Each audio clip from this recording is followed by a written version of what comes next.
السلام عليكم ورحمة الله. الحمد لله رب العالمين، والصلاة والسلام على أشرف المرسلين وعلى آله وصحبه وسلم. إنما يخشى الله من عباده العلماء. തീർച്ചയായും അള്ളാഹുവിനെ ഭയക്കുന്നത് ഉലമാക്കളായിരിക്കും.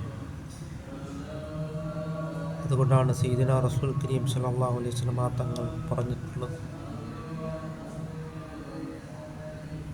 അത്ഖാക്കും ബില്ലാഹി അഖ്ശാക്കും ബിഹി അന. അള്ളാഹുവിനെ ഏറ്റവും അധികം തഖ്വ ചെയ്യുന്നവർ, നിങ്ങളിൽ തഖ്വ ചെയ്യുന്നത്, അള്ളാഹുവിനെ ഏറ്റവും അധികം ഭയക്കുകയും ചെയ്യുന്നതും ഞാനായിരിക്കുമെന്നാണ് സയ്യിദുനാ റസൂൽ കരീം സല്ലല്ലാഹു അലൈഹി വസല്ലം തങ്ങൾ പറഞ്ഞിട്ടുള്ളത്. അതുകൊണ്ട് നാം തഖ്വയിൽ അധിഷ്ഠിതമായിട്ട് നാം ജീവിക്കുവാൻ നാം ശ്രമിക്കുക. അൽ ഉലമാഉ വറസത്തുൽ അൻബിയാ. അംബിയാക്കൾ, ആലിമീങ്ങൾ അംബിയാക്കളുടെ അനന്തരാവകാശികളാണ് എന്നാണ് സയ്യിദുനാ റസൂൽ കരീം സല്ലല്ലാഹു അലൈഹി വസല്ലം തങ്ങൾ പറഞ്ഞിട്ടുള്ളത്.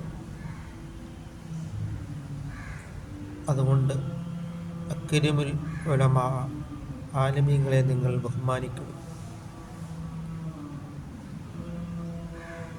ഉലമാക്കൾ ഉണ്ടായതുകൊണ്ടാണ് നമുക്ക് ഇൽമുകൾ, ആത്മീയമായിട്ടുള്ള ഇൽമുകൾ നമുക്ക് ലഭിക്കുന്നത്. അതുകൊണ്ട് നാം ധാരാളം വിജ്ഞാനങ്ങളെ കരസ്ഥമാക്കുകയും ചെയ്യുക. ആലിമീങ്ങൾ ഉണ്ടായതുകൊണ്ടാണ് നമുക്ക് പരലോകത്തെപ്പറ്റിയും അള്ളാഹുവിനെ പറ്റിയും റസൂൽ കരീം സല്ലല്ലാഹു അലൈഹി വസല്ലം തങ്ങളെ പറ്റിയും എല്ലാം പഠിക്കുവാൻ കഴിയുന്നത്. അതുകൊണ്ട് നാം ഇത്തഖുല്ലാഹ്, അള്ളാഹുവിനെ നാം തഖ്വ ചെയ്ത് നാം ജീവിക്കുവാനും നാം ശ്രമിക്കുക. അല്ലാഹു തആല നമ്മുടെ എല്ലാ സൽക്കർമ്മങ്ങളും അല്ലാഹു തആല കബൂലാക്കുകയും ചെയ്യുമാറാകട്ടെ.